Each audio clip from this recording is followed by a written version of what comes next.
Perikanan ini juga masuk kepada petani milenial yang punya kambing atau ayam gitu kan, itu belum bisa dikatakan untuk peternak juga gitu kan. Yang sekarang dibilang petani milenial kan bertani itu tidak harus ke kebun, karena dia berkebun dengan sendirinya dan menanam pun semaunya. Artinya kan begitu. Yuk, ronda. Ayo kita ronda, menjaga kampung keamanan. Kopi. Belum sampai nah, Wina. Ayo, balik kaliwat ya. Kontrol lingkungan dan jaga lingkungan. Pos Ronda, obrolan masyarakat biasa. Oke, assalamualaikum warahmatullahi wabarakatuh. Balik lagi bersama saya Kang Didik RYM di acara Pos Ronda. Obrolan masyarakat serba ada, atau bisa juga obrolan masyarakat biasa.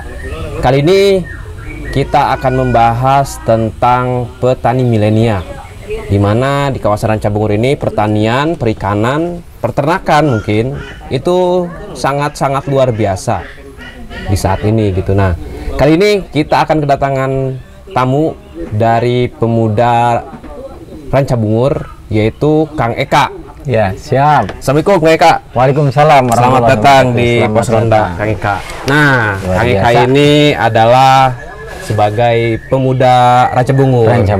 Sekaligus Kang Eka ini adalah sebagai ketua petani milenial. Ketua petani milenial yang disahkan oleh Kabupaten Bogor ya Kang ya. Betul sekali. Wih, sangat luar biasa. Nah, tetapi Kang Eka ini selain ketua petani milenial adalah seorang RT. Mungkin kalau teman-teman semua di Kecamatan Rancabungur ya khususnya ya. Iya.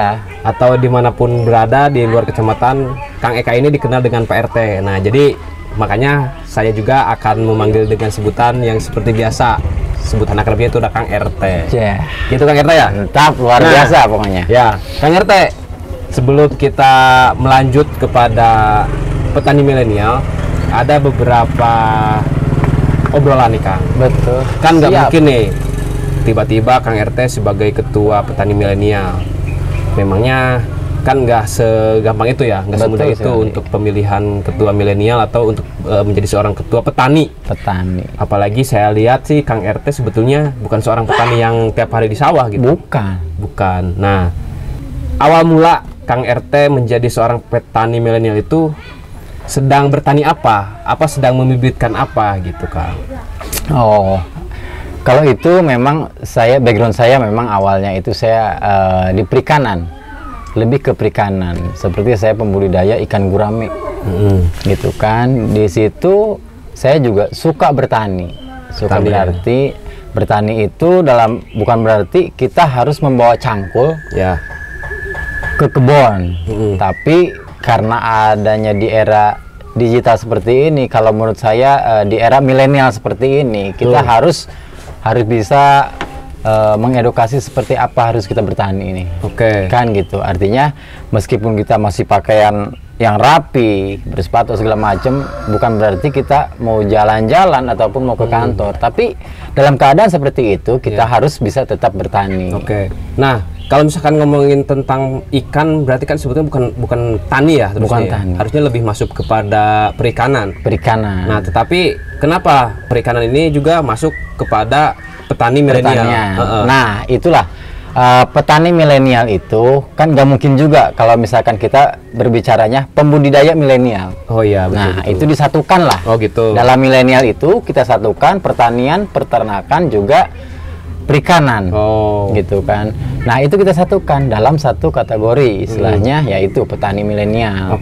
Nah, kategori yang disebut dengan petani, yang disebut dengan peternak, yang disebut dengan pembudidaya, itu ada khusus nggak?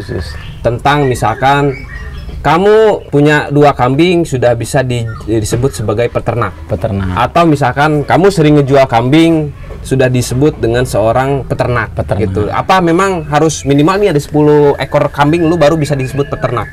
Nah, dari sebutan tersebut ada nggak yang betul-betul standarisasinya gitu? Standarisasinya ya sebenarnya sih gini ya, bukan berarti petani itu harus atau peternak itu harus kategorikan mempunyai peternakan yang banyak atau misalkan kambing segala macam itu yang banyak, tidak juga. Tapi dibilangnya peternak itu yang artinya dia bisa membudidayakan peternakan dalam kategori misalkan dia punya kambing 1 atau 2. Nah, oleh uang kita itu dibudidayakan sehingga dia menimbulkan jadi banyak. Kan begitu konsepnya. Nggak mungkin juga banyak terus sedikit, tapi harus dari sedikit harus banyak. Gitu. Itulah yang dikatakan. Memang banyak di kita itu sekarang itu memang banyak, bukan sekarang, dari dulu juga banyak yang punya kambing atau ayam gitu kan. Itu belum bisa dikatakan untuk peternak juga gitu kan. Hanya sebatas menyukai hewan tertentu. Iya, betul. Gitu kan. Ada hanya sebatas iseng-iseng segala macam. Kalau orang dulu kan bilangnya seperti itu. Iya, karena kan memang kalau kita berbicara pepeliharaan ya, kalau kata orang-orang sini mah gitu, piaraan gitu kan. Nah, kalau misalkan piaraan, saya juga sebetulnya punya ada sekitar 2 ekor ayam jantan dan 3 ekor betina. Nah, ini tiap bulan lah gitu. Tiap bulan. Biasanya itu bertelur, Kang. Nah, kalau misalkan seperti itu kepunyaan saya, berarti saya sebagai petani ayam bisa dikategorikan? Belum dikategorikan juga sebenarnya. Jadi keseharian itu memang kita sudah terlihat. Mungkin kalau ibaratnya kita punya kandang nih, mempunyai kandang seluas misalkan 4x4 atau 2x3 lah, membudidayakanlah di situ dengan berapa ekor kambing, misalkan 2 ekor kambing itu juga sudah bisa dikatakan peternak juga, karena dia ada komitmen dengan peternakan itu. Ketika memang hanya sebatas kita memelihara, tapi itu hanya sebatas abur lah kategorinya, diabur saja, itu belum bisa dikatakan peternak juga. Gitu kan. Nah, kalau misalkan kita kan dulu nih Kang, mungkin sekitar 10 tahun yang dulu saya juga ngalamin lah gitu. Kalau di kita ini biasanya tradisinya itu kambing Jawa itu di kandang ini tuh cuman malamnya doang. Jadi misalkan jam 12 siang atau jam 1 siang nih biasa diabur tuh, dilepas ke pohon karet gitu kan, ke perkebunan karet. Itu kan ada yang nyampe 20 ekor, ada yang 25 ekor, 30 ekor. Nah, pas begitu sore itu balik sendiri nih si kambing. Nah, berarti kalau misalkan gitu dibilangnya si penggembala bukan ya? Bisa dikategorikan itu si penggembala juga memang dia peternak juga. Cuman memang waktu itu tidak seperti sekarang. Kalau dulu itu kenapa dibilangnya si pengembala gitu kan? Karena dia itu siang hari itu selalu kambing-kambingnya itu diabur kan, diabur, belum bisa dikategorikan juga untuk saat ini bisa dikatakan peternak milenial atau petani milenial gitu kan. Nah, kalau zaman dulu memang seperti itu. Jadi kita melihat lokasi-lokasi atau lahan yang memang benar-benar luas gitu kan. Terus tidak berpikir harus diberikan makan apa. Gitu. Berarti untuk tadi pertanyaan saya punya 3 ekor jantan dan 3 ekor betina. Terus kita aburin, berarti itu bukan seorang petani ya? Bukan seorang peternak juga. Tapi kalau misalkan saya punya 10 ekor perempuannya dan ada jantannya nih. Terus saya bikinin kandang, saya kasih pakan, saya kasih vitamin untuk ditelurkan. Berarti itu disebut dengan petani. Dengan petani itu bisa dikatakan memang petani atau peternak. Karena dilihat dari konsistennya. Kenapa dilihat dari konsistennya? Karena dengan sedikitnya peternakan itu kita sudah memberikan dia segala macam yang tadi disebutkan, gitu kan, memberikan vitamin segala macam. Itu kan ada tingkat konsisten gitu dalam peternakan. Itulah yang dibilang namanya peternak. Peternak gitu. Istilahnya petani. Lalu pembudidaya. Nah, kalau masalah kalau bertani kan hampir semua sama ya, nggak mungkin bertani diabur gitu kan, karena kan memang dirawat segala macam. Nah, kalau dari pertanian juga hampir sama konsepnya seperti itu. Konsepnya hampir sama. Dalam konsisten. Artinya kan begitu. Yang dibilang petani itu kita harus konsisten. Bukan berarti kita sudah konsisten di pertanian, kita tidak bisa bekerja yang lain. Bukan begitu juga. Tapi ada perawatannya. Dia selalu merawat dalam pertaniannya. Misalkan yang sekarang dibilang petani milenial, kan bertani itu tidak harus ke kebun. Harusnya kemana? Ke kota? Enggak juga. Jadi kita jadi nggak usah harus pusing. Kita mempunyai lahan terlalu besar. Kita mempunyai lahan hanya sebatas di depan rumah. Itu bisa nggak dibuatkan untuk pertanian? Bisa. Dengan cara-cara segala macam lah. Artinya. Berarti istilahnya kita nggak harus punya lahan berhektar-hektar. Kalau misalkan disebut ingin jadi petani itu cukup istilahnya punya satu tanaman di depan rumah itu cabai gitu, atau misalkan cabai, tomat-tomatan gitu. Nah, yang penting itu dalam perawatannya. Perawatannya. Bagaimana kita konsisten dalam pertanian itu, meskipun ada 10 juga kita bisa dikatakan itu petani, karena dia merawat. Siap. Gitu kan. Nah, perbedaannya petani milenial dengan petani kolonial ya. Kita berbicara kolonial, apa yang membedakan? Atau istilahnya petani milenial itu setiap pelatihan itu di hotel, atau misalkan setiap pelatihan itu memang ada gurunya atau gimana gitu? Yang dibilang petani milenial dan kolonial. Kalau kolonial orang udah semuanya hampir pada tahu ya. Jadi karena dia berkebun dengan sendirinya dan menanam pun semaunya. Artinya kan begitu. Kalau sekarang adanya petani milenial, jadi kan itu kan bergenerasi. Banyakan tuh pemuda. Pemuda juga bukan berarti pemuda itu paling malas kalau memang harus kotor-kotoran, harus membawa cangkul setiap pagi. Tidak juga bisa begitu. Nah, membuatlah dia edukasi semacam misalkan petani milenial, kan zaman sekarang itu ada hidroponik, agroponik, yang tanaman-tanaman memang tidak harus lahan luas gitu kan. Itu bisa. Nah, itulah bisa dikategorikan memang petani milenial. Dia bisa menghidupi artinya rumah tangganya sendiri gitu. Nah, kalau misalkan kita berbicara keorganisasiannya Kang nih, keorganisasian petani milenial ini memang hanya dibentuk oleh kabupaten aja, apa memang ada sub-subnya dari mulai desa sampai kecamatan? Kalau dibilang sub-sub dari mulai kecamatan sih memang sampai saat ini belum ada. Belum ada. Yang lebihnya sekarang memang pemerintah itu khususnya di kabupaten ya, itu menyupport, sangat menyupport. Saya beberapa kali memang sampai mendapatkan sertifikat atau segala macam gitu kan untuk menjadi petani milenial. Cuman memang basic saya bukan dari petani seperti petani sayuran, berkebun lah. Tapi saya berasalnya memang sebagai petani milenial ini saya dari perikanan. Perikanan ya. Nah, gitulah. Itulah yang bisa mengedukasikan antara misalkan kalau zaman sekarang ini kan penjualan ya, kita marketing itu kita tidak mencari nih, tapi kita lebih bagaimana kita memanfaatkan digital di era sekarang gitu kan. Nah, itulah jadi pertanian dan digital itu bekerja sama, itulah yang bisa dikategorikan ya petani milenial itu seperti itu. Nah ya, kita kan tadi berbicara keorganisasian, tapi akan dibentuk nggak suatu saat nanti atau lagi proses nih pembentukan misalkan subnya sub kecamatan, sub desa gitu untuk pokdar apa namanya kelompok tani, poktan ya biasanya di kita itu biasanya disebut poktan atau apa gitu. Ya memang dari dulu juga sebenarnya poktan itu sudah ada gitu kan, cuman yang berbedanya sekarang karena adanya petani milenial gitu yang tadi disebutkan gitu kan, dengan adanya era digital itulah mengedukasi seperti itu. Nah sekarang dari dulu poktan memang ada nih dari desa, mulai dari desa lah itu sudah ada, sudah terbentuk. Yang sekarang lagi digalakan itu petani milenial itu bagaimana caranya? Ya itulah salah satunya yang tadi disebutkan mungkin itu. Terus sekarang itu memang belum sampai kecamatan ataupun desa untuk yang belum digaungkannya gitu kan, baru sampai ke misalkan dinas-dinas terkait lah, seperti misalkan UPT, UPT pertanian, UPT peternakan, perikanan segala macam, baru sampai situ. Dan insya Allah mudah-mudahan untuk tahun besok itu kecamatan dan desa itu menyupport untuk pertanian milenial ini. Nah cara untuk mengkolaborasikan Kang, kita berbicara petani itu kan memang ya kita sendiri sebagai pemuda kayaknya belum mau ya, belum bisa menjadi seorang petani yang kolonial gitu.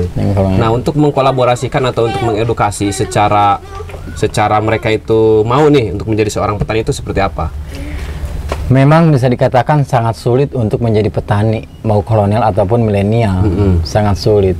Tapi intinya sosialisasi dengan pertanian, bagaimana caranya kita harus bertani, bagaimana kita memperkenalkan untuk petani milenial ini. Seperti sekarang ini kan saya diberikan tugas juga nih di Kecamatan Rancabungur, 3 kecamatan ini saya diberikan tugas juga nih untuk memberikan edukasi atau sosialisasi untuk pertanian milenial. Jadi jangan ragu, artinya ayo terus kita belajar gitu kan, dengan cara misalkan kita nih memberikan kamu bisa apa hari ini gitu kan, nggak harus kita yang ribet-ribet membuat kapal, membuat ini, nggak usah. Tapi kita bagaimana caranya memperkenalkan di usia dini ini, memperkenalkan bagaimana caranya menanam misalkan yang paling mudah itu misalkan kangkung, cesim segala macam itu kan, misalkan menghidupi dia dengan tidak adanya misalkan seperti hidroponik lah, memperkenalkan antara bibit dan air. bagaimana caranya, Oh, iya. kan seperti itu. Itu yang kita selalu memberikannya ya? kepada Iya. masyarakat atau kepada anak-anak. Nah, kan kalau kita berbicara pertanian, Kang, yang pertama lahan yang sulit di kita itu, entah itu mau pertanian apa namanya, persawahan, peternakan ataupun perikanan. Karena kan memang di wilayah kita itu rata-rata hampir mungkin jarang ya. Jarang. Sekarang pemuda yang betul-betul punya tempat untuk bercocok tanam lah bahasanya. tanam, iya. Cocok tanam. Jadi kesulitannya itu seperti apa? Nah, yang kedua, karena kan kalau kita berbicara pertanian itu kan bibit beli, Kang. Bibit beli. Kayak bibit ikan, ya mungkin bibit-bibit kangkung mah murah ya gitu. Kalau Iya. misalkan bibit ikan kan lumayan. Lumayan gitu. lah. Nah, apakah dari segi Akang nih bisa misalkan membantu teman-teman semua? Saya punya apa namanya, punya lahan nih, saya punya empang nih bahasa gitu kan. Tapi saya nggak punya ilmu, saya nggak punya apa namanya, nggak punya modal untuk itu. Nah, dari segi organisasi Akang sendiri bisa nggak untuk betul-betul membantu dari nol sampai dengan pembelajaran sampai dengan pemodalan gitu, Kang? Sampai dengan pemodalan. Kalau modal mungkin saya masih tutup mulut sampai saat ini ya. Jadi artinya kalau untuk itu siapapun yang mau belajar, artinya saya kebetulan saya juga ketua kelompok juga dalam perikanan, namanya Pangpangari kan, gitu. Nah di situ saya memang waktu itu yang paling memang dahsyat banget ini waktu zaman COVID di tahun 2021. Saya benar-benar memang selalu mengajak kepada mungkin kalau untuk tetangga atau segala macam agak sedikit sulit, tapi di luar sana banyak juga saya seperti itu, Kang. Jadi saya mengajak, wah yang banyak ya juga yang terkait HK gitu kan. Saya ajak bagaimana caranya kita membudidaya ikan, misalkan dari telur gitu kan sampai besar gitu, seperti apa kita. Saya sih lebih mempelajarinya kepada rekan-rekan itu pun kita mengelola airnya bagaimana, seperti apa. Ya. Gitu. Nah, dari bantuan bibit, Kang, dari bantuan bibit atau dari bantuan misalkan kita sebagai petani itu pakai traktor gitu kan, itu bisa dibantu nggak, Kang, kira-kira? Kalau untuk saat ini, kalau misalkan untuk dibantu seperti petani pakai traktor atau segala macam, itu mungkin saya belum bisa menjawab. Proses ya. Nah, proses Tapi itu sangat proses. Tapi yang sudah-sudah bisa. Yang sudah-sudah artinya gini sih, ketika memang sudah memang ada gitu kan, lahan tersebut ada atau segala macam, saya yakin ketika kita menjodohkan diri atau misalkan kita sudah dikunjungi oleh pemerintah tersebut, atau kalau sekarang itu ada penyuluh ya, kalau sekarang ada penyuluh, itu sudah itu bisa, Kang. Tergantung kebutuhan di lapangan. Tergantung kebutuhan di lapangan sebenarnya. Oke. Nah, kalau misalkan untuk bibit ikan sendiri, bibit ikan sendiri, kalau saya untuk menjalankan selama ini memang lebih ke bermodalkan secara pribadi, membudidaya. Pengen tahu nih ikan ini seperti apa. Saya kan lebih ke gurame ya. Jadi gitu. Bagaimana cara merawat ikan yang sudah besar, gitu kan, harus seperti apa, gitu kan. Terus proses untuk bertelurnya itu seperti apa, gitu. Itu saya pelajari. Intinya kan seperti itu. Sampai dia bertelur harus seperti apa, dan yang paling diharuskan itu kita melihat air. Intinya kan melihat, artinya melihat air itu seperti apa. Kita harus mengukur dari segi pH-nya, kepanas segala macam lah itunya, itu kita harus tahu. Lebih ke situ sih. Untuk harapan Kang Eka sendiri kepada para subscriber kita nih di Pos Ronda ini, apa Kang harapannya? Yaitu yang pertama. Yang kedua, ketika ada teman-teman yang ingin menjadi seorang petani milenial, apa yang harus dilakukan? Ya artinya untuk khususnya masyarakat ya, khusus masyarakat, khusus bagi pemuda juga nih. Pemuda itu di segala hal apapun kita harus bisa, apalagi bertani. Bertani itu ketahanan pangan kita, gitu kan. Kita jangan mengikuti arus nih masa depan kita itu seperti apa, tapi kita harus melihat nih pertanian ini memang harus dijalankan, khususnya para pemuda nih harus menjadi petani milenial. Artinya kita jangan terlalu mencari lahan yang besar atau segala apa, tapi intinya ada kemauan. Ya, dicoba dulu ya. Harus dicoba dulu. Sekarang nggak punya lahan pun yang besar, sekarang kita masih bisa bertani. Intinya seperti itu. Yang tadi saya bilang kategorinya itu nggak punya lahan nih, kita masih punya dinding rumah atau segala macam, itu kan masih bisa digunakan untuk dinding rumah terus pakai huma pare gitu ya. Huma pare juga bisa itu kan. Itu sebenarnya bisa, Kang, itu semuanya bisa. Yang penting satu, konsisten dulu lah untuk menjadi petani. Kedua, jangan takut, artinya kan gitu. Tuh, jangan takut gagal panen ya. Jangan takut gagal panen. Saya yakin di era zaman sekarang itu mudah lah untuk penjualan segala macam itu. Intinya itu. Ya intinya selalu semangat lah jadi pemuda. Nah, bagaimana caranya ketika kita ingin menjadi seorang petani milenial atau masuk ke dalam organisasi yang Kang Eka sekarang menjadi seorang ketua? Konsisten. Caranya mungkin satu, menjadilah petani dulu.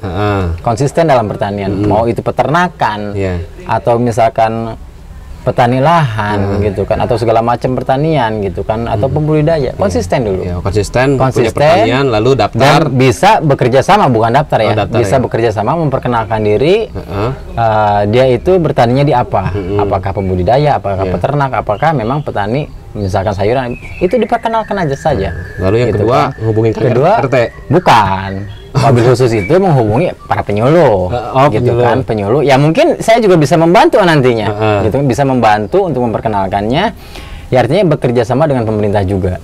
Nah nanti memang kalau misalkan sudah berjalan itu bisa dikategorikan juga petani milenial. Sebenarnya petani milenial bukan berarti harus ditunjuk oleh pemerintah, tapi kesadaran diri ya. Tapi dengan kesadaran diri, gitu kan. Siap. Gitu. Oke, itulah teman-teman semua bincang hari ini di Pos Ronda dengan Kang RT Eka gitu kan, tentang petani milenial. Kalau misalkan teman-teman semua ada pertanyaan atau ada beberapa pertanyaan gitu kan, silahkan ditanyakan di kolom komentar, nanti Kang RT Eka yang akan langsung menjawab di pertanyaan tersebut. Siap. Nah, buat teman-teman semua, mudah-mudahan apa yang kita obrolin itu bisa dipahami. Dan kalau misalkan ada pertanyaan-pertanyaan tentang Kang Eka sendiri, nanti akan ada nomor WA mungkin ya Kang ya? Nomor WA di kolom deskripsi, agar mungkin bisa berkolaborasi dan bersinergi bersama teman-teman di wilayah Kecamatan Raja Bogor khususnya. Oke, saya Didik RYM, dan di sebelah saya ada seorang Eka Gunawan sebagai Ketua RT. Ketua Petani Milenial. Kami berdua pamit undur diri, mudah-mudahan semuanya sehat walafiat. Wassalamualaikum warahmatullahi wabarakatuh. Sampurasun. Karena dia berkebun dengan sendirinya dan menanam pun semaunya. Artinya kan begitu. Kalau sekarang adanya petani milenial